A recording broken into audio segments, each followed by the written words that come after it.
Hey everybody, welcome to the UGASports Live Podcast. My name is Radi Nabulsi. I'm joined by Dayne Young, Jake Roos, Dave McMahon, and of course Jim Donnan, the Hall of Famer, former Georgia head football coach. The only reason you guys are tuning in on Tuesday at noon, and we really appreciate you doing so. It means a lot to us. If you were listening to this on, say, through Apple or Spotify or Podbean or whatever, if you would give us a review, we'd appreciate that. It really helps us. And if you were watching on YouTube, let us know where you're watching from.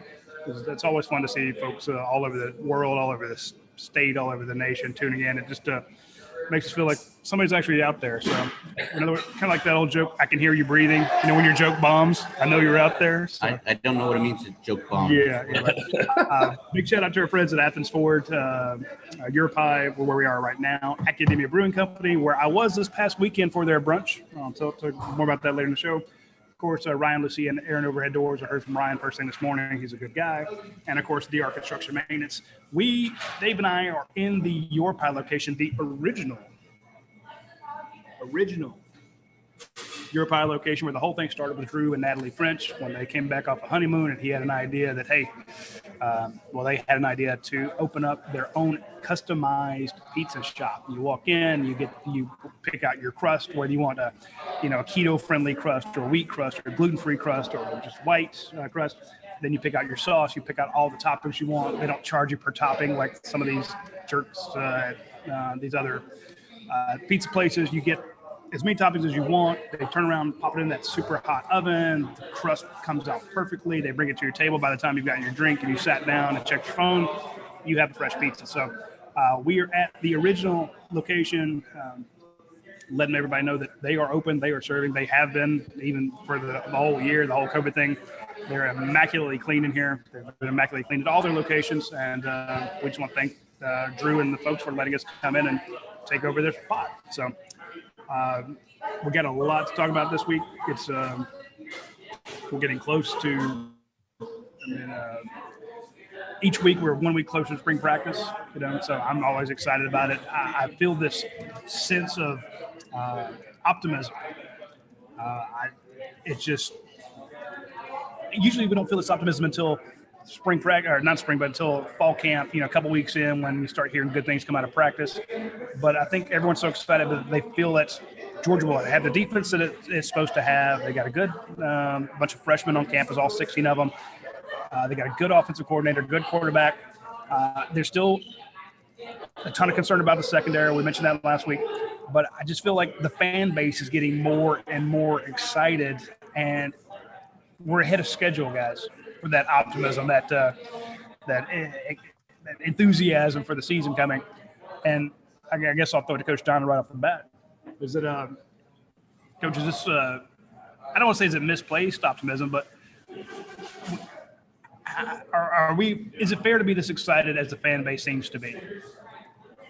Yeah, I think a couple reasons. First of all, just the fact that maybe we can be a little bit more normal as far as preparation, as far as having spring practice, as far as spring practice, everything. That in itself is a big deal. And then, there are a lot of good returning players and more solid recruiting base as far as, even though we didn't rank top 2 or 3. I mean, we were right up there. I just think we're off to a really good start this year with all these guys. And, offensive staff being together a year like that is going to help the continuity. Defensive staff has one addition. And, I think overall schedule is certainly set up not as tough as last year. Yeah. So it'll be tough, but, I mean, it's not anything near what it was last year. Plus the opponents we're playing have a lot of question marks throughout the Eastern Division, and the new coach at Auburn, and the other transition game we got moving over game on the other side of the conference against Arkansas.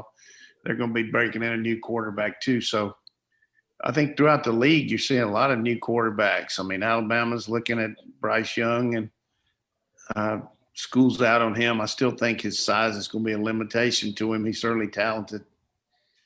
trying to decide who they're going to play at LSU. I could go through the whole deal, but we'll have a good beat on our team this spring, and we'll see how things work out for our defensive secondary. Is going to be a real challenge to get some of the quality play out of our corners that we've gotten, and then offensive line just getting the right mesh. So don't want to rehash too much, but hopefully we'll have some good questions. But I feel good about our team. I think we have a top 5 team nationally as far as personnel, and how it meshes will be a real factor in how good we do. I agree. And Dayne, I'll go to you with this because when I have a hard time articulating the excitement that the fans are feeling. And again, this is just based on a gut feeling because we've been running the dog vent I've been around since I think 2007 on the dog vent. And normally there's a lot more hand wringing this time of year, a lot more worries. And I just get this sense of excitement for this season. And Coach touches on a couple other things that I didn't mention. You have all those seniors coming back, which has that kind of 2017 feel to it. You have guys getting an extra year. We broke the news that Julian Rochester was coming back. That's a big deal. And I don't care what people want to say about how he's been here 100 years. That's fantastic. That's experience. That's a guy who knows how to play the defensive line. He's a great character guy. You love Julian Rochester. Get Demetrius Robertson coming back. That's a big deal. You 5-star athletes, catch passes up there. Then, like as Coach mentioned, the schedule. You look at that schedule, you're like, wow, Georgia's got a tough game to start the season with Clemson, but you're not facing Trevor. So it's just each of those little things in years past. It's been like, oh, we got a tough schedule. We don't have the quarterback thing's not settled. We got a new defensive coordinator. We got a new offensive coordinator. We got a new this, new that. And there's nothing for the worry warts and the Munsonites on the dog vent who are always looking for the what could go wrong next. There's not a whole lot. It's really, as Coach said, you got to worry about that secondary. But I just think that the enthusiasm that I've seen, middle of February, is a lot higher than it's been in a couple of years. And that's even when you had, a returning Jake Fromm, or you had 3 5-star quarterbacks on the roster. It's just different. Well, I think what you're experiencing is everyone in the nation is trying to figure out who's the LSU from 2 seasons ago, who's the Alabama from last season, where those offensive pieces are there. And what we've seen in college football is that if your offense is efficient, protects the ball, and can attack at all points on the field, then there's really not a defense that can stop it. Or at least in the case when you're in those big games, you'll be in those big games, if you know what I'm saying. You're not going to be a limited team like Notre Dame in the playoff. There's a lot of elements to that. And I think Georgia is in a position, as much as anyone in the nation, to probably feel what that profile looks like, the LSU, the Alabama, to be in prime position for that national championship game. The only thing that I would temper expectations a little bit, and I'm not saying because of talent at all, and I'm not saying that he can't reach there, so I hope people don't read into that. But happiness in life is how you manage your expectations, right? And yeah. JT Daniels is a really good football player who has not played against the top-notch competition in the SEC regularly. Georgia's schedule was definitely front-loaded last season. It was before JT Daniels was healthy enough to help the Bulldogs in that passing game. And now I think he's got all the opportunities in the world to be one of those guys, to put up stats that help Georgia score a ton of points and get those receivers the football. I just think people should probably calm down a little bit until we see it on the field. And I think that'll probably help fans deal with any of the stuff that comes along the way, because he wasn't as accurate with the deep ball as he's going to need to be. He's definitely not a mobile quarterback, and we hope that he's healthy enough that maybe just a tinge more of mobility will help him extend the pocket. Yeah, I think that's a good point. And it's not his fault that he wasn't able to play in those games. I mean, his knee was an issue, but hopefully he can play 2 more years. I think that'll help him. People are saying, hey, we're worried about him going out. He's a first rounder.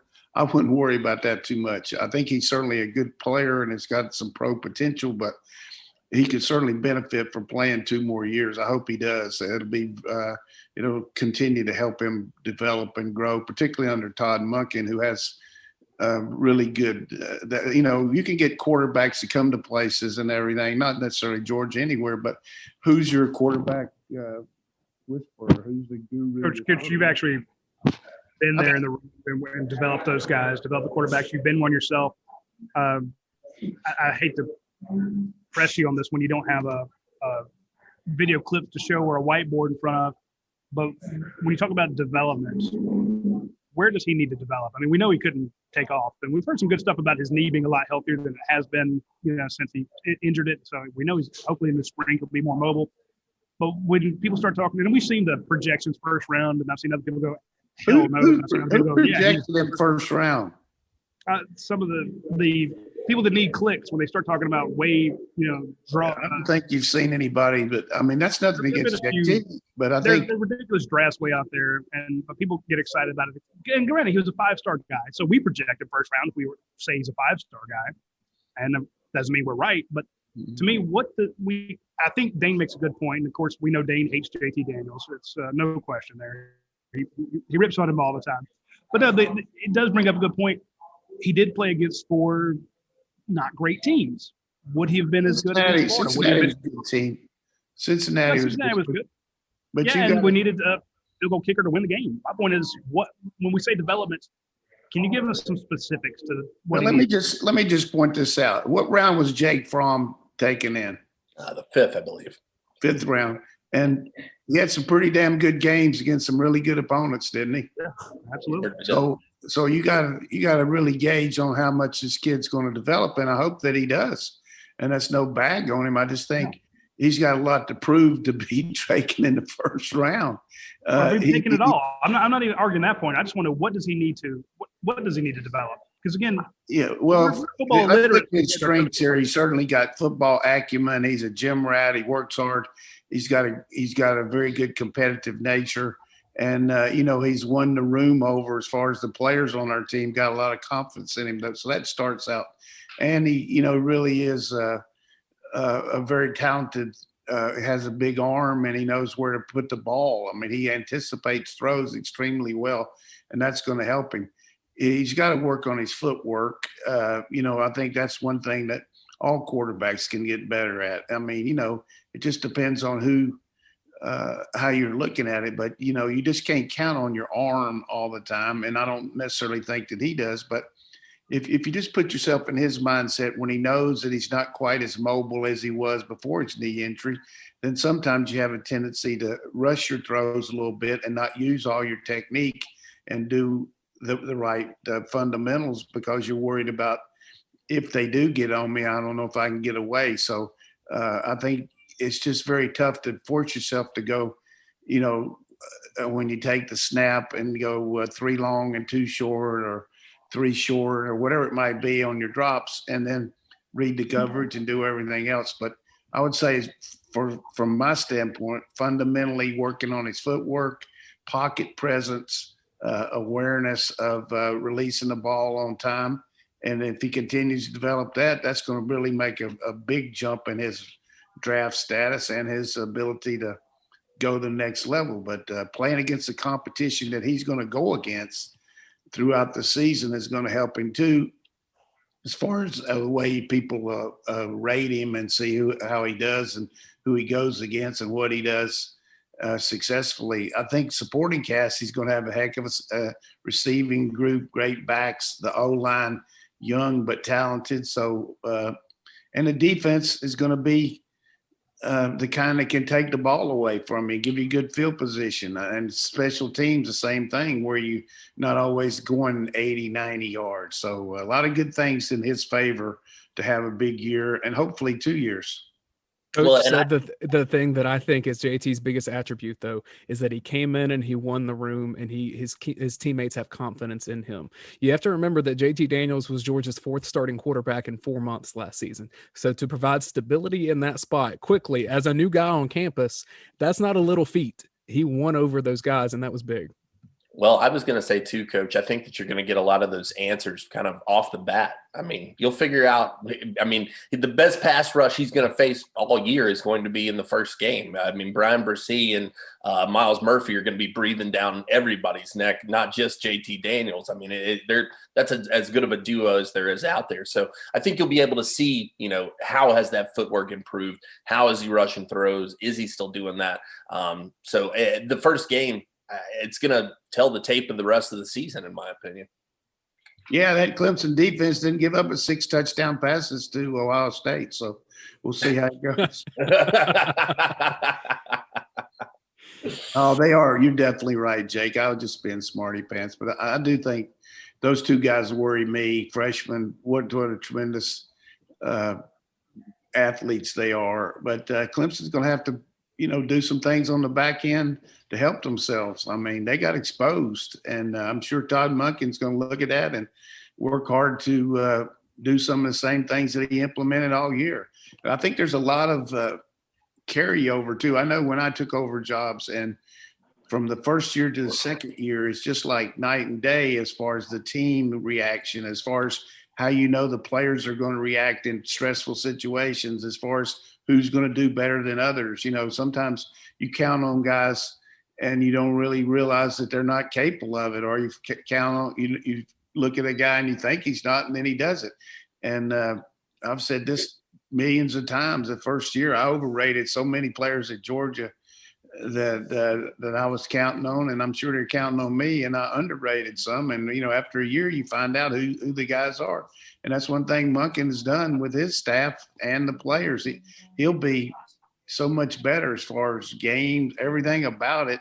It's just something you got to work on. And he didn't have the benefit of spring practice or, he didn't have much benefit as far as knowing what these guys, and then guys he thought was going to be his quarterback opted out early, and it's just a unique situation. I just think our offense is going to be minimum 50% better than it was this year. I just think minimum.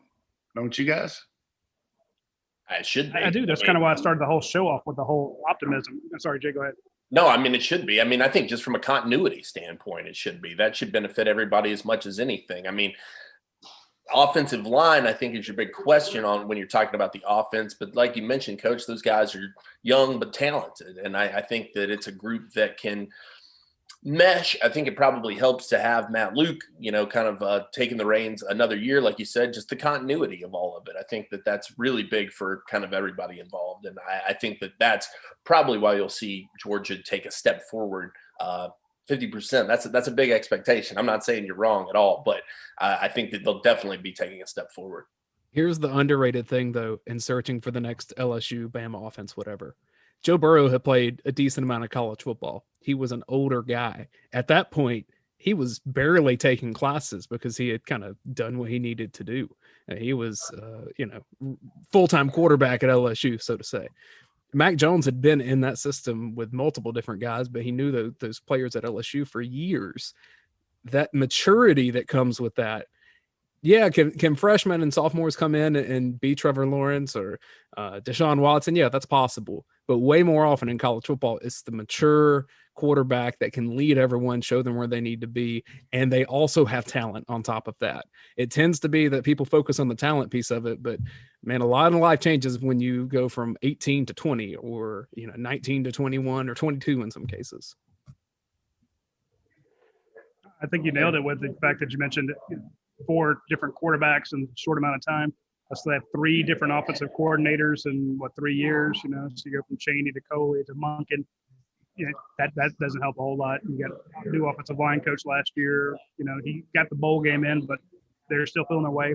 But again, that's why I mentioned that has that kind of 2017 feeling, because yeah, I'm sure that Kendall Milton is a fantastic back. We're excited about what he can do, but at the same time, when you need somebody to pick up a blitz and Zamir White's back there, you feel a little bit better about, that the experience, not missing that block. I'm not saying that Kendall does. Kendall's a heck of a blocker, but we saw, Kenny Mack miss 1 or 2. And again, that's sometimes just game experience, and get a Jamari Sawyer, get a Justin Schaefer back. Justin Schaefer, think about this. When Justin Schaefer gets out there, he's not the highest rated guy. I'm not saying he's a Solomon Kinley, but a lot of those guys that he's going to face next year, he faced this year. And all of a sudden he's like, I know you like that swim move. I know you like to show me your ribs when you do this twist or do this stunt. And to your point about the guys that are 21, 22 versus 18 or 19, I think that's a hell of a difference. Again, these are all the reasons I think the fans are excited because you keep finding these things that the offensive coordinator bolts the quarterback, that bolts the offensive line. You got downtown the wide receivers, Jordan Davis is back. You just keep the enthusiasm here is normally in February. We're still a little let down from the year before because you didn't win the title. But right now, I just think it's gung-ho optimism. So, like who are the two best quarterbacks in the SEC last year? Was Kyle Trask and Mac Jones. Both have had experience. Both had sat on the bench for a while. Both learned from the system. Both were and learned and eventually got their chance and got there. That's the experience you need. You can't, not like Dayne said, you can't start as a freshman right away in the SEC. There's a big difference of your high school. Yeah, and he sat down for a half against North Carolina, or not North Carolina, but the year after. But you're right. You're right. Yeah, you can't. It's very difficult. It's the exception to the rule. Correct, and like Dayne said, there is exceptions to the rule. Like you said with Trevor Lawrence. But Trevor Lawrence also did not start as right away as a freshman. Right. And then you also maybe it's just like in college. In NFL, the Super Bowl, Tom Brady didn't start right away in the NFL. Neither did Patrick Mahomes didn't start right away. Aaron Rodgers didn't start right away. Matthew Stafford didn't. And not in college. Oh no, college. No, college. He's it took him like a couple of games. And that was another season that Georgia had 3 starting quarterbacks that season because Joe Cox started the game and then Joe Tarasinski started a couple games earlier than that. So it takes time. There's a big difference of high school talent and college talent. And I think your biggest improvement not only is from your freshman year to your sophomore year or first year to second year is learning the system and learning the differences of high school and college and learning how to be a man and how to learn development. Be a man. Speaking of being a man, if you want to be a big man, be a smart man, swing out to our friends out of Athens Ford. They have fantastic deals on all the 2020 vehicles out there. It's tons of pre-owned vehicles. And remember, it's the only place you can go and get a lifetime powertrain warranty on all new vehicles and pre-owned vehicles under 80,000 miles. They are the #1 Ford certified pre-owned dealer in the state. And if you go out there and get one of those certified pre-owned vehicles, it's going to feel like you're getting a brand new vehicle. It's going to smell brand new. It's going to look brand new. It's going to have every inspection. Everything that can be inspected will be inspected and either replaced, repaired, fixed up. It'll be mint condition, and you'll get it for a song compared to buying a brand new vehicle. So that's why they are the #1 Ford certified pre-owned vehicle, because it's a good deal and they take care of you. So if you want to be a smart man, smart woman, smart kid, smart teenager, smart students, there's a $500 discount for students. There's a $500 discount for current and former military. There's a $250 coupon if you just go to their websites. Just say, hey, yeah, I'm here. Here's my name. And they'll give you $250 off any vehicle. So when you get a chance, check out our friends at Athens Ford. They do a great job of taking care of people, and they will make you look smart. It'll make you look like you're a senior. The game will slow down for you, as they say, if you are driving around town in a new vehicle from Athens Ford. So we appreciate them. Yeah, they gave a little special thing for your pie for Radi right here. So this is bigger than the normal your pie, right? Yeah, that's 10 inches is great at your pie, but that's a little bit bigger. Yeah, the new big pieces are your pie. So if you get a chance, they're not doing it everywhere. I know they have tons of locations. That looks outstanding. 70 locations. They're only doing it like 8 of them, but they're test marketing it. So if you like the idea of a giant pizza that you can control yourself, see if the local Europie next to you is doing the big pizza. So hit them up. I like how they put the pizza next to the skinny guy now. Yeah, fatty, you can't have any. Darn it. Hey, I texted Coach this question yesterday. Now that we have another former SEC head coach in a job with Gus Malzahn at UCF. So, Coach, I'll just ask you here, what do you think about the fit with Gus Malzahn at Central Florida? I think it's good. He's got a winning resume. He knows how to coach offensive football, and it's the second lease on life for him. And it's certainly going to be a very challenging situation as far as keeping up the same kind of winning percentage that they've had under Frost and Heupel. But to get a guy that's had that kind of – you don't have many guys that beat Nick Saban 3 times. So it's good for Gus. I think he's got to get him a good young staff to go there and on a limited budget compared to what they're paying guys at Auburn. But, to me, I would give it an A rating to get a guy like Gus being the coach at UCF, or is it UFC, as he called it? Yeah, he did get that wrong. I covered him for 3 or 4 years when I was in TV down in Columbus. He was as happy in that opening news conference in Orlando as I have ever seen him, maybe outside of 2013 with that crazy year in his first season at Auburn. I think it's a great fit for UCF too. I think that's such a talent-rich area, and you can make do with guys who are, your low-rated 3-stars down there in the Orlando area. He's going to be able to go find really fast kids who want to stick close to home, or maybe don't have the grades to go somewhere else. And I think that I think he's going to be able to keep them right where they are, if not take them further. And I think that's a better situation than I think it was a better hire than Tennessee made by bringing in Heupel. Why didn't Tennessee go after him really hard?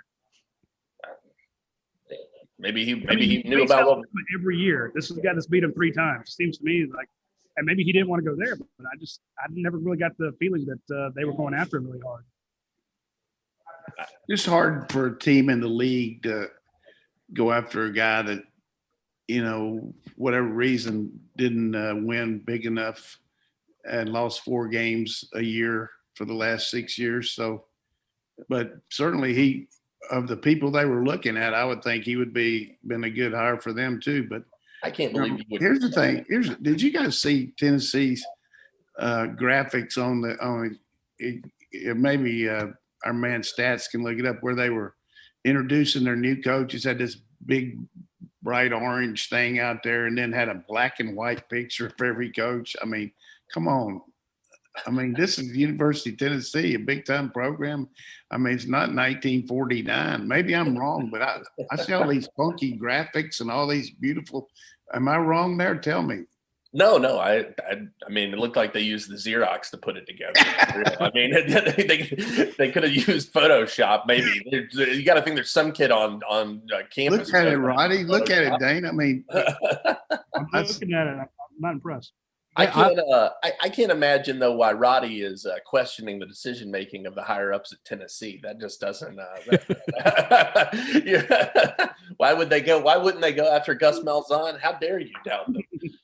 I'll tell you this about Gus, though. I don't understand coaches, because I guarantee you, if anyone ever pays me $20 million to go away, I'm going to do a pretty good job of going away and not getting into a job where I'm working 16 hours a day and have 5 days off a year. That's just not how I'm wired. But coach, I guess you coaches are just different in that sense. Maybe that's the problem, is only working 16 hours a day. I think coaches work about 18 or 19 or so.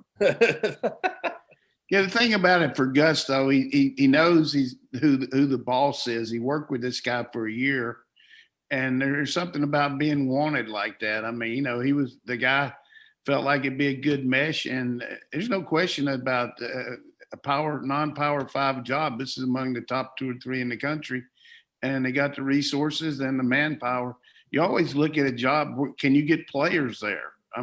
They can go out their front door and look at 500 kids right off the bat. So you can get players. They got a system in place. It's not like you're starting from scratch. So at his age, if you're going to be a coach, then that's a good chance to not have to go and rehab some program. That's something after you've been on the super highway, sometime it's hard to go back on the detour and try to figure out how you're going to get back on that super highway, particularly at his age. So it's a good move for Gus and a good move for UCF or UFC.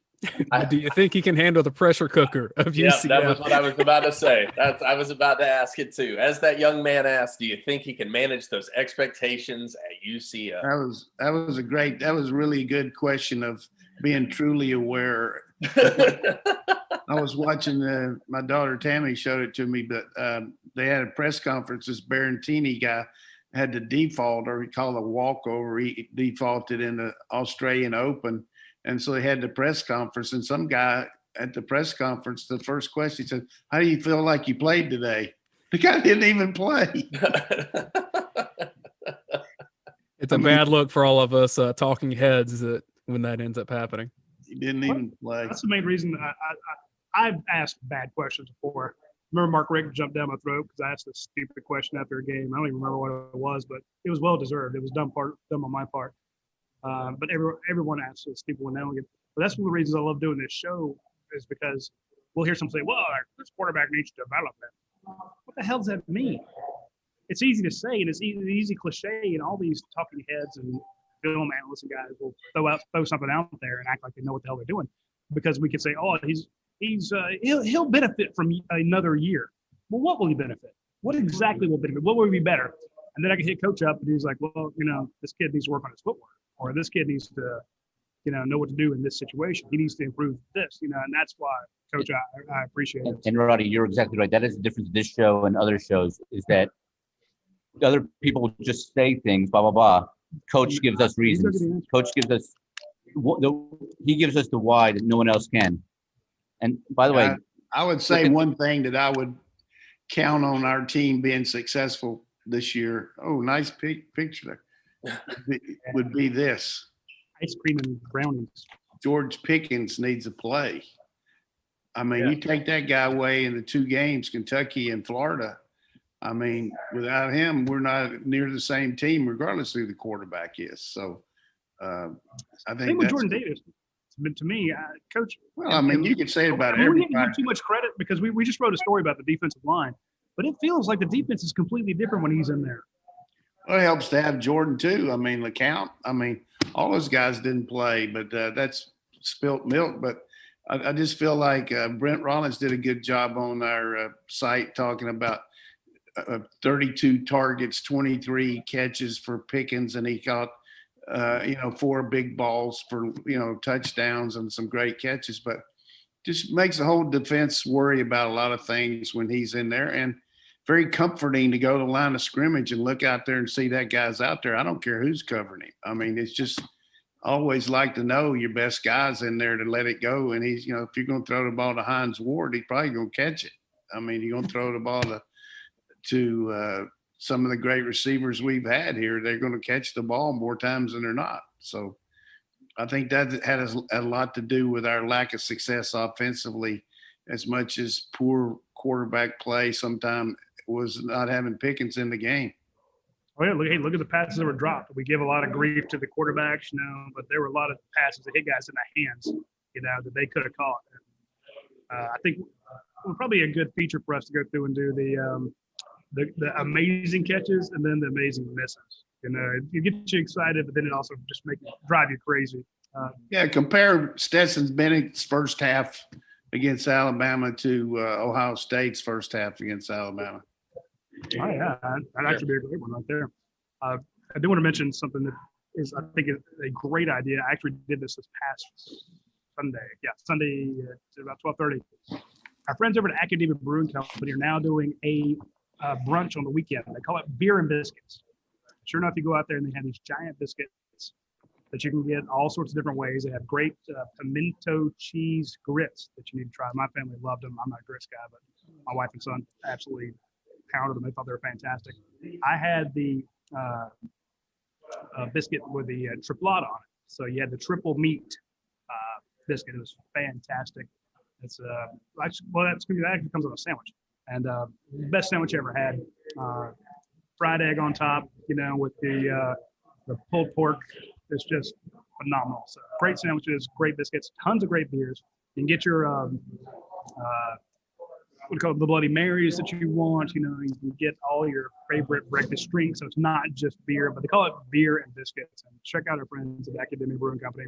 It's a biscuits and beer brunch. They do it from 10 to 1 Saturday and Sunday. We went out after church on Sunday, and it was just fabulous. So. Did you have to take a nap after that? I only ate half the sandwich. So half a nap. It was huge. It's a huch sandwich, like $6. I'm like, holy crap. We call those a cat head. That's a cat head biscuit. My son had the vegetarian scrambler, and he ate all the grits. And then I could see him looking at my sandwich, looking at the second half of it, He's being polite, but I could see him watching it, kind of like your dog sitting at the table. And I'm like, hey, buddy, you want to have a sandwich? Well, we'll try it. So he tries it, and before I know it, he's licking his finger. So yeah. So I had to have, but if I'd eaten the whole thing, yeah. I talked to Matt Casey, the owner out there. He had one that morning. He's like, yeah, I'm leaving here going straight to bed. It was just it is such a fantastic sandwich. And again, the biscuits are great. So, and Matt is, he's got a chef employed out there. So of course they're not going to, just throw some canned biscuits in front of you with gross sausages and bad eggs. They do great work. So when you get a chance, Radi, you said you're not a grits guy. How long have you lived in Georgia to not be a grits guy? I was born in Decatur. That's what I'm saying. I feel like it's 49 years old today. See, this is more my speed. 49 today. I knew it was your birthday. See the gelato here and the brownies. Yeah, that's more my stuff. I don't need grits. I got ice cream. Gelato. Fair enough. Gelato. Hey, we did have a question for Coach. Came in last night. Coach, what is your take on getting Julian Rochester and where I lost Julian Rochester and Demetrius Robertson back? How much do you think they will play? Well, we really want to know what impact will they have. The second question was how much do you think they'll play? The obvious impact is just the fact that they've been around the program and know what the standards are to set for the younger players. The fact that it means so much for them to be on a team lets the other guys know that. Hey, Coach, I think you're covering your mic a little bit with your hand. Here's a guy that wants to play, that's been out, and really wants to go through the grind, because it is a grind. All the practice, everything involved. So set the standards there, and you know what you're going to get with both these guys consistency wise. Robertson's been a great special teams player, and he's caught the ball pretty good when he's had a chance, but you're going to get a lot of good special teams out of him, covering kicks, doing everything he can, returning kicks. And then Rochester just really comes in and does a very good, solid job of maintaining the line of scrimmage and holding his ground, and gives you a guy just to give you 2 or 3 plays when you need to spot somebody. And I think you can't have too many guys like that on your team, just dependable, the guys that are going to do what they're supposed to and not give you any trouble. I know we had a little incident there with that I read about with Rob, with a boot on a tire, from that situation. But hopefully they'll get that rectified. But really, I don't know what he was thinking there. But UGA Parking Services winning hearts and minds just over and over again, always. Yeah, but you got to take the good with the bad. It's his fault. I mean, sure. It's not UGA Parking. So I know one thing, when I was coaching, we didn't have the internet like it is now, but 2 things that were the hardest for us were phone bills and parking tickets. We just couldn't control it as much as we wanted to. Guys come in, Coach, I need some money for a phone bill. Coach, what are you going to do about these parking tickets? And my basic answer was, there's the door, man. Hey guys, here's a bit of news happening during the show. Florida Gators athletic director Scott Strickland tweets that the Gators will not have a spring football game because of the COVID pandemic. Really? Yeah. I see where they're starting Thursday, though. 18th. Yes. That's a very early start. Yeah, he says that they'll have their 15 practices, but it will not end in the spring game as a normal season would have. So he's got a statement. I can see a lot of teams doing that, really, from a standpoint of, get one more practice in where nobody's watching you. You got a new quarterback, show what you're going to be doing. I know they got to play Alabama early. I think it's probably a good move. They don't want to show what they're doing, so that's their priority. Yeah, I like the idea of Georgia actually having a G-Day, mainly because we want to see it. But I think that would be a good time, Jake, to have a bunch of recruits in. You can't officially host them, but they could always buy a ticket or just come to the stadium. We had a ton of recruits this past year who came to Athens, wandered around, or Brock Vandegrift hosted them, and got a lot of his guys to sign. Well, you're like, hey, we can't host you. It's not, there's nothing officially we can do with you. We can't meet with you, But if you want to come to the stadium and watch the team, especially some of these guys in Georgia, come on up.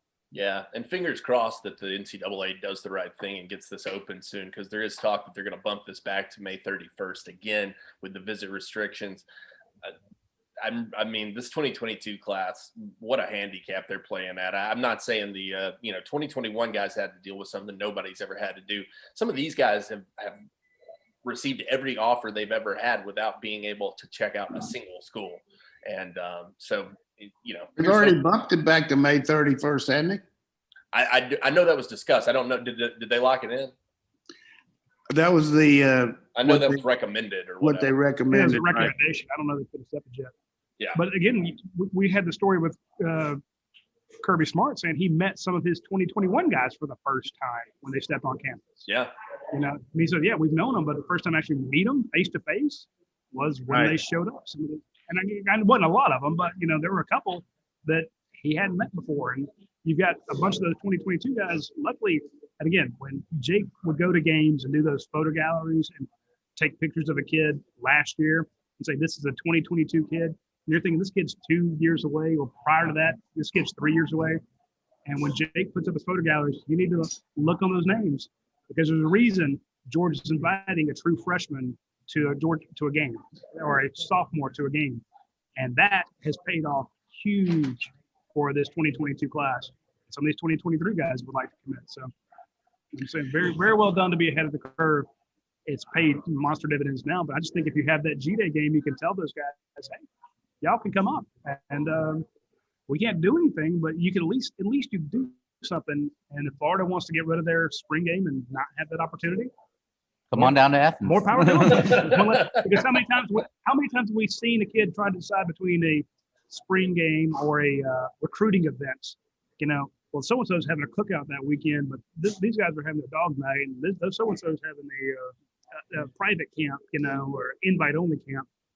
Hey, less competition, the better for Kirby.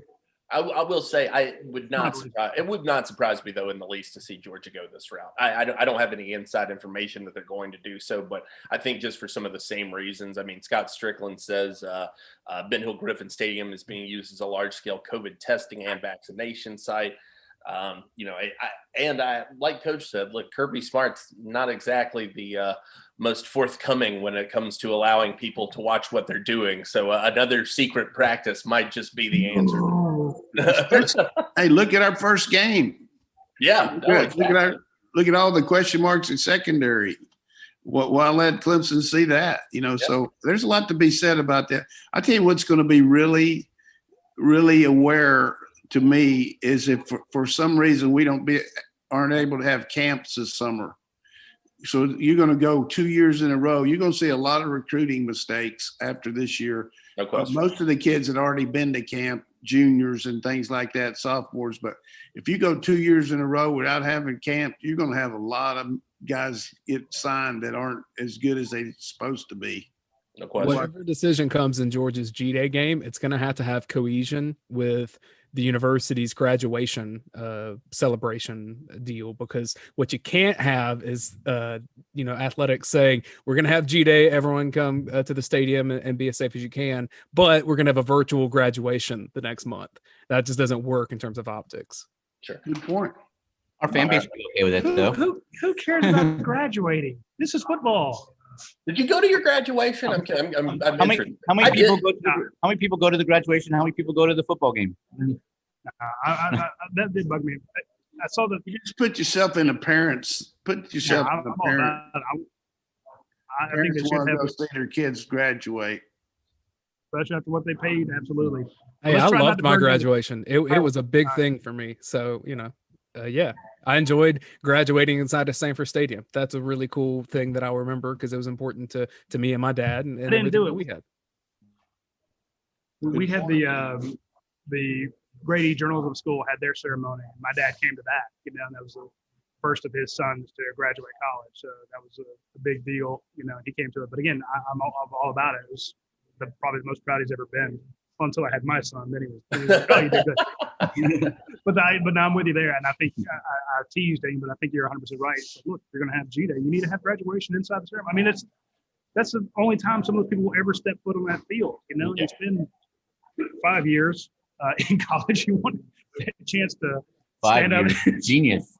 stand up there and say, hey, you want to move it over. So I hope they do have the graduation. Again, I hope they have some concerts. Again, anything that can use that big venue that's right in the heart of campus, I'm all for it. Just like a Top Golf thing. A Top Golf thing, I think that's a great idea too. Yeah, can you imagine having Top Golf and G-Day and no graduation in there? Come on.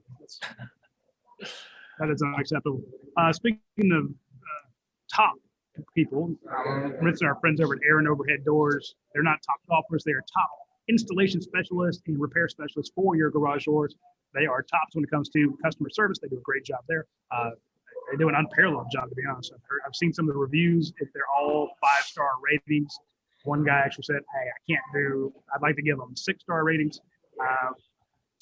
One of the people who asked a question about Demetrius Robertson and Julian Rochester reached out to me because he had a good service experience with Aaron Overhead Doors. He lives in the Gwinnett area. He didn't say I could use his name, but he said I could use his question. So I just wanted to say shout out to folks who actually watch the show, listen to the show, and then use our sponsors. It means a great deal to us. And thank you for asking the question. And again, thank you for Aaron Overhead Doors for hitting it up. Ryan Lucia was one of the first people to text me this morning, text me happy birthday. He doesn't need to do that. I mean, he's just a good guy. Damn good guy. So he's a damn good dog. A big Georgia fan. You'd be hard pressed to find anybody who roots for the dogs more than Ryan Lucia does. So big shout out to him, and big shout out to Aaron Overhead Doors for sponsoring us. If you were in the North Georgia area, if you were in the, like I said, the Gwinnett, Beaufort, Barrow, Habersham, Dawson, North Fulton Hall, Stevens, Jackson, Forsyth, Walton, Clark, Oconee, and you need anything done with your garage door, reach out to Aaron Overhead Doors. He'll take care of it. And of course, if you're in South Georgia, if you're in the Liberty area, Long County, Bryan County area, reach out to DR Construction and Maintenance. Those guys will do a fantastic job for you. Shout out to our man, Ronnie Brown, who's holding it down in South Georgia, the Liberty County area. That is another damn good dog, a guy who roots for the dogs nonstop. He's on our message boards. He's on our podcast. He is a sponsor of this show. And if you need anything in the South Georgia area, in this any sort of construction, maintenance, remodeling, reach out to DR Construction Maintenance in Liberty County. They will take great care of it. Holding it down, Ronnie Brown. Yeah. We did get a question from UGA Alum 95. It says, so is the West Virginia quarterback in the portal starting at UGA this fall? Also, can the O-line keep JT upright this year? Questions for Coach Day. Coach, I'd say the answer to that's no and yes. Okay. Yeah, a lot of speculation I know about Drayson Miller transferring from West Virginia, former guy from Sprayberry High School. I think either there last or one, but a Georgia kid, Georgia native, obviously worked under Jamal Adai up there, had a fantastic season, but has reopened the process. We got a lot of questions about that when it came out that he had hit the portal. Don't know that that's going to be the direction Georgia goes. I could see why people would think that. I mean, the fit's there, right, with being an in-state kid, having worked with the DB's coach, but haven't heard anything to make me feel like that's going to be the solution just yet.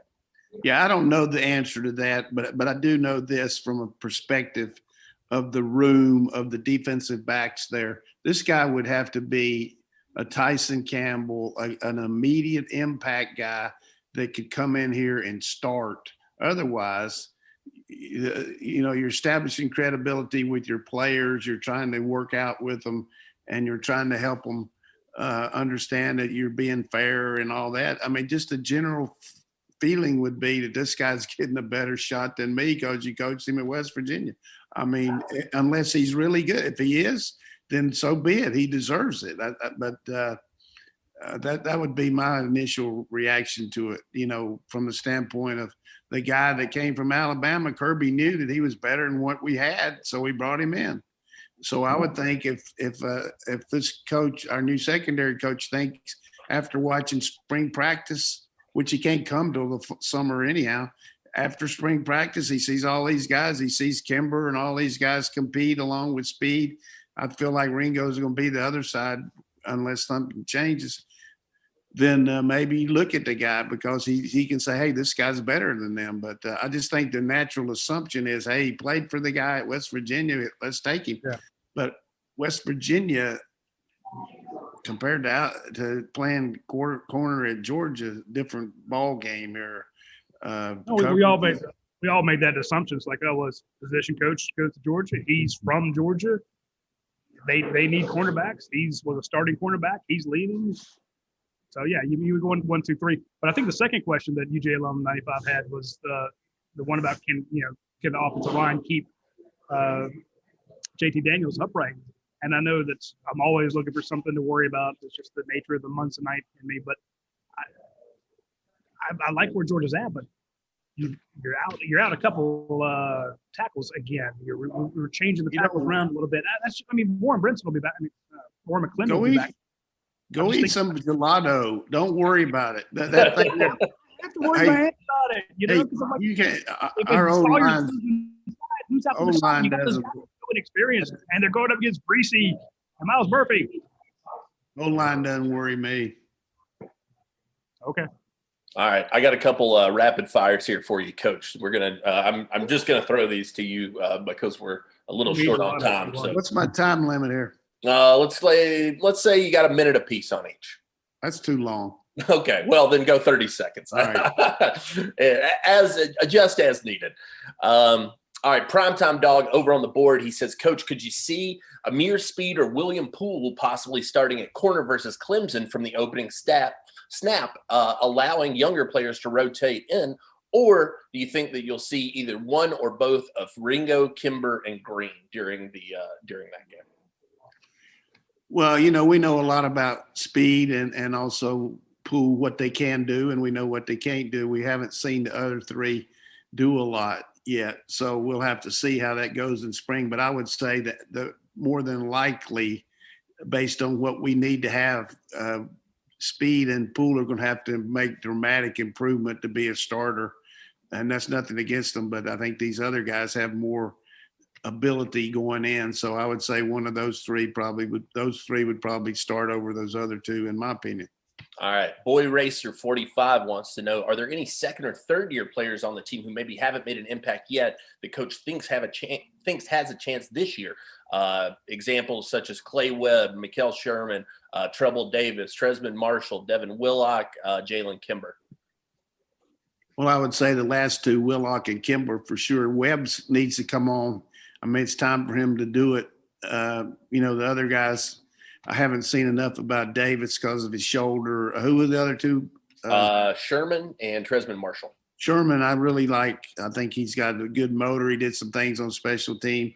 Marshall, another injury guy that wasn't his fault, came in with an injury, but he certainly has got a chance to come on, kind of like Tyndall did, kind of like Quay Walker did. Maybe not ready quite as quick, but all these guys have something to show. They just didn't get to play early. But I would say Kimber, to me, has got what it takes as far as watching him flop his hips and do things. And Nyland Green, I think he's going to be probably, if you took Mims, then the next couple guys that could come in there quickly would be Bowers and Green on our freshman group. See, you're a genius. See, somebody already asked that question. That was the next thing I was going to, and you already knocked it out. I swear to God, I'm not kidding you. Hey, Jake, let me throw in one more name into that group. And he seems like he doesn't belong because he's played a lot of football. But I think Nolan Smith really does have the avenue to kind of take that next step in terms of being an elite pass rusher, in part because Azeez Ojulari is going to be a first-round pick. And so that role on the team is going to need to be filled by someone that can go attack the quarterback and be the closer. Good point. I think the fact that Nolan had such high expectancy level and he had such a hard time making the squad because of who was ahead of him, not because of his ability, but you're talking about Largy, you're talking about Anderson, Johnson, who transferred, those guys. So now that he's going to be the man, so to speak, sometimes guys, when they get a chance to be the guy and not looking over their shoulder about making a mistake, just get in the game and do something. Wow. I think Smith will have a big year. And Anderson, I really think the weight of the world's off him now. He's not waiting in line. He's not just going to be a third down guy. He really is going to have a big year. I think he could be lights out for us. All right. This one I thought interesting. Another one of those second-year guys people waiting to hear a little bit about, but this is a pretty loaded group and didn't see much out of him last year. He said, what should we expect out of Justin Robinson going into this year?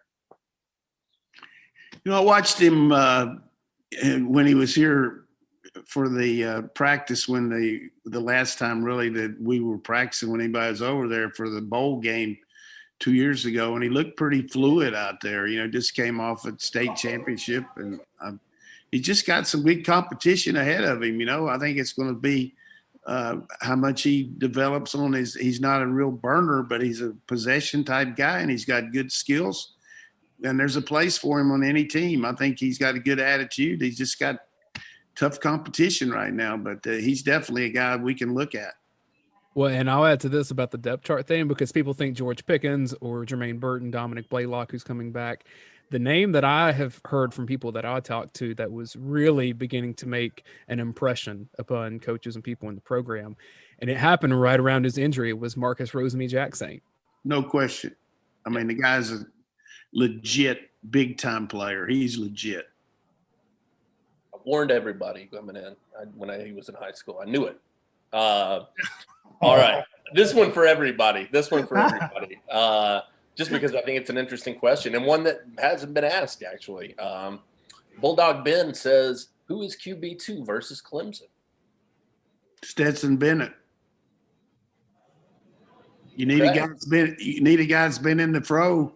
You need a guy that knows what to do and can get you through and have a chance to win the game. He's had some big wins at quarterback, unless Beck just has phenomenal fall camp and spring practice. But there's a lot to be said about Bennett as far as knowing what he can do. We know a lot of things he can't do, but he did a lot of good things last year.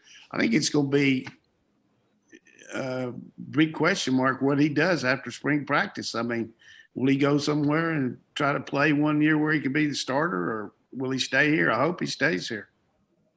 I agree with Coach. I think it's Bennett week 1, game 1. But if you ask me the same question week 5, week 6, it might be a different answer. Exactly. You got to win that game. Yeah, this is not going out on a limb. If Brock Vandagriff plays against Clemson, Georgia loses. Yeah. Or wins by a lot. All quarterbacks. You're so evil. I mean, he's straight out of high school. I mean, that's Clemson. It's not that he's not good or probably couldn't even handle the job. It's that task. Yeah, it's a difference. I mean, you got to win that game to be in the playoffs. I mean, you might could lose it and still be in it, but boy, you got to win it. And that your second team quarterback's the guy that goes in there and manages the game and can make some winning plays. I mean, he made a lot of winning plays against Alabama, against Auburn. I mean, the guy is Auburn beat Tennessee. It changes the whole narrative of the season if you win that game, that first game this season. And it sets the tone. It sets all the expectations. And I think realistically, that's the kind of win that at the end of the season, if you were to stumble maybe in an SEC championship, assuming you make it there, people can look back on that and say, well, they did overcome those guys at that point. That's a big resume boost. You got to look at it exactly like we did going into the Arkansas game. He was the backup. Things didn't go well. He came in and answered the bell. That's what you got to have there. You got to have somebody that you know is going to avoid losing as much as win. But I feel like Brock and Beck, from what I understand, Beck's really worked hard in the offseason, improved his quickness. And we hadn't had a chance to see him throw or anything because they hadn't done that yet, but except on their own. But I feel like Beck's got some talent, and certainly Brock is untapped. But we got a good situation there going into the first game compared to last year going into the first game. Good Lord. Would it make a difference, Coach, if we're talking about the number 2 quarterback based on an injury in the first quarter, or you're up so much at the end of the game? And again, I don't expect this to happen against Clemson, but just in the world of possibility, you're up 3 scores, you get the ball back with 4 minutes left. Does that determine who the number 2 quarterback is? No, you've already determined that by fall camp. I mean, you're not going to change that. You're not going to let a guy go into the game knowing he's number 2, and then you get up ahead and say, okay, let's put this guy in because he's going to be here for 4 years. I mean, you lose a little credibility. Okay, I'm curious. I want to know how it works. Question. It's a good question, and there's no question we got to get Brock and Beck going. I mean, they got to get them reps and get them in the game. But if they're the second guy, then don't do it.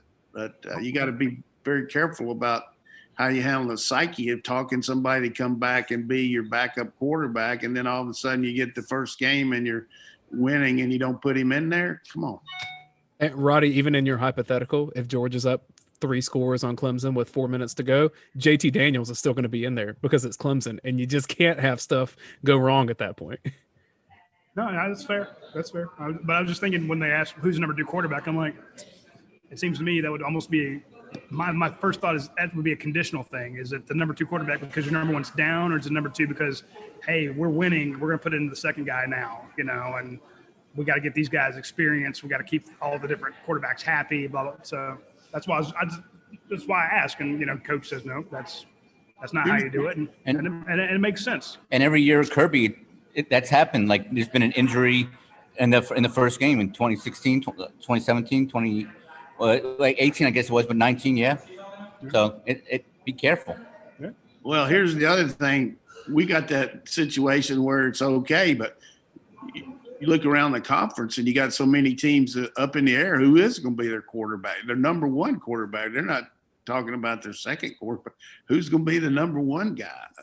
I would say the situation that's up in the air as far as competition as much as any situation is LSU with Brennan coming back after starting all year. And then you had 2 guys that started games in Finley and Max Johnson. How can you not start Max after what he did the last couple games? But I hear Coach O talking about, yeah, we're going to get old Brennan, but he's going to be back now. Let's see what happens. But how can you – I mean, that should be awesome. What you got any more questions here? I don't want to talk about LSU. That's my bad. We love your Coach O impression. We're going to ask you LSU questions non-stop. I want you to do a whole show in Coach O one day. Yeah. I can tell you this. In 2007, I think it was 2007. What year did he get the Ole Miss job? Look that up, stats. If we I'll look at that for you. Good question. 5 to 7. He was from 2005 to 2007. Yeah, 2004. They're playing a national championship game in USC against Oklahoma, and I was doing it on the ESPN radio, and they were doing a walkthrough before the game, and he came up to me, "Hey, Coach Donnan, what are you doing, man?" I said, "I'm doing okay. I'm gonna be the coach in Mississippi. You got anything you want to talk to me about?" I said, "Hey, just be yourself." "Hey, I'm going to do that, Coach. I'm going to be myself." I don't think Ed Orgeron knows how to be anybody but Ed Orgeron. That's for sure. All right, last one here. Last question. He scared me, Roddy. He walked up behind me. "Hey, Coach Donnan." You knew who it was right away. I'd have jumped out of my skin. All right. Jay Mube on the board says, should there be any concerns about JT's mobility? He says, with an offseason arrest, the hope is he will be back and more agile in the pocket. In my opinion, that's the wild card of the season. If he can run, Georgia will be better. Concerns about JT's mobility, I guess, extending over from last year. He's not going to be able to be a running quarterback. Come on. I mean, nothing wrong with the question, but you can't do something you're not. He can be more effective as far as not being quite as probably the situation he was in with his, with that kind of situation with his knee. But we're whistling Dixie thinking that. I mean, he should be able to be a little more effective, but that's going to always be a negative with him as movement in the pocket. I mean, we knew that coming out of high school, but that's a hunky-dory type thought here. We're not going to get that changed. I don't see that happening. I think the question is more, can he avoid sacks? Yeah. Not so much can he take off running, but can he there are a couple of times it just looked like he was stuck, like a statue. Well, like Coach said in the very beginning, one of the things he has to improve on is his footwork. There's a difference of improving your footwork and being a running quarterback. He might be able to avoid them a little bit better, but that's not going to be something that you can get. Hopefully you won't be hard to develop that. But I do think one thing that's going to help him from a positive standpoint, playing against better teams, you have a tendency to let the ball go quicker because the coverages are better and the rushes are better. But if you're playing against lesser teams, sometimes you hold the ball a little longer, knowing that things are going to open up because their line's not that good at rushing or their coverages aren't.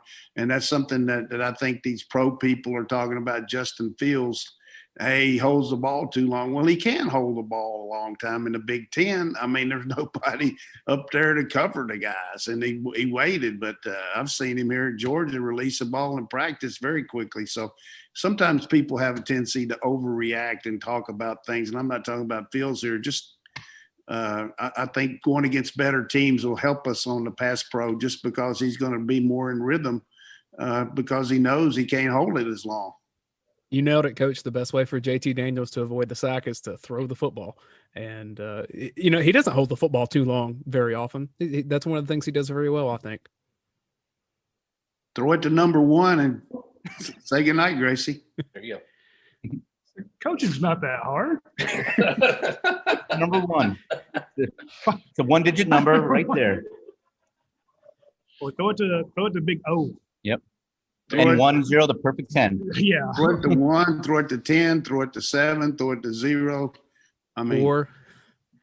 Yep. Hand it to those guys. He's got a good supporting cast, that's for sure. That's right.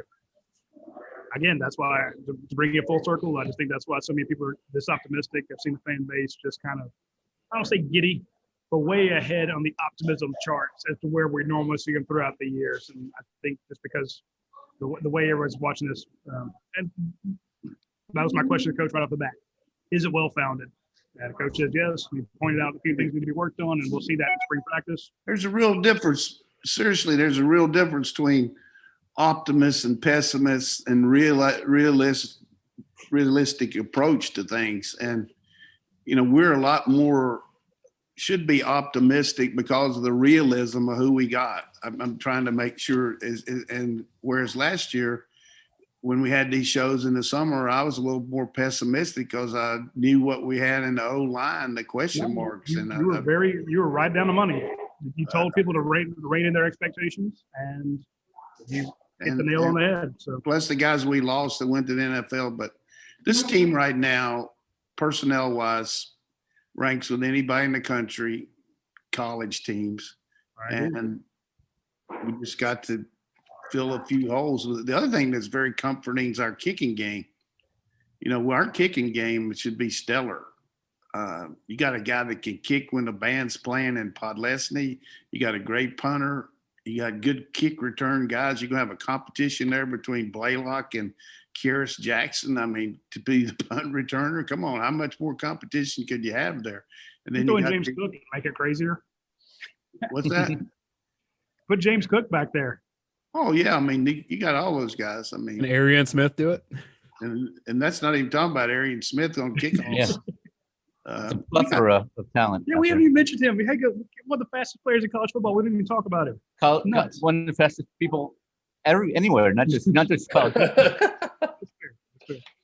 Hey, Jake, do we have any more questions? No, that's it for us this week. I would like to end this story with this show with a question.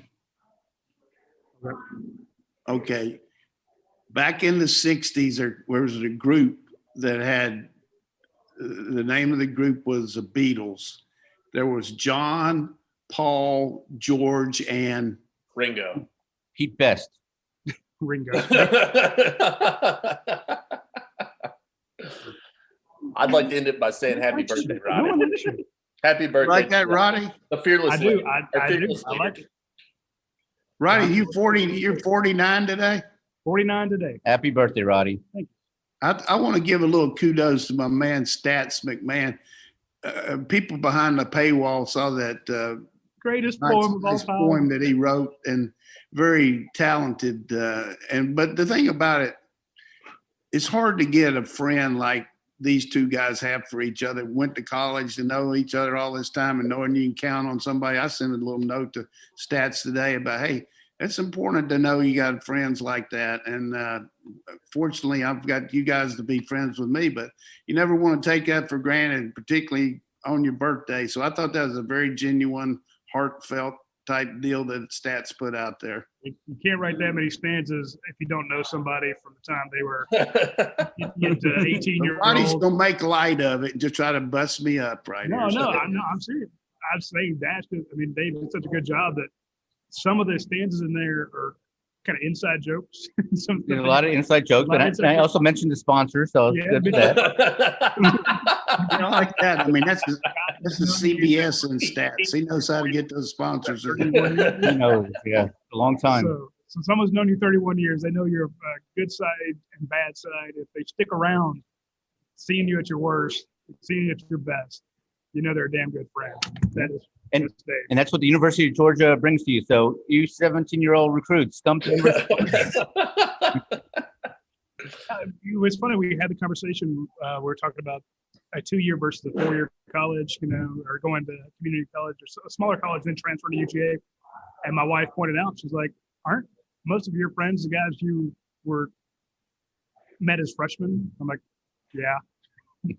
So again, that's why we love Georgia so much, is because it's where we met our friends and family. And I would say that's the reason that Robertson and the other guy are coming back. Rochester, absolutely, and Devontae Wyatt and Jeff Shaper. They're like, hey, this is a great place to be. If I can do this one more year before I go get a real job, hell yeah. And on a team, 5 years graduation. Hi guys, I want to say I appreciate all the well wishes, everyone. Thanks to our friends at Athens Ford, Europie here, Academy Brewing Company, Aaron Overhead Doors. Again, get the 14-inch pizza, the big one, with as many toppings as you want. Yeah, we're about to tear this up, so we need to turn the camera off because this is about to get ugly in here. It's back to freshman year. Hi everybody, and of course thanks to DR Construction Maintenance, Aaron Overhead Doors, and Dayne Young, Jake Roos, Jim Donnan, and my best friend Dave McMahon.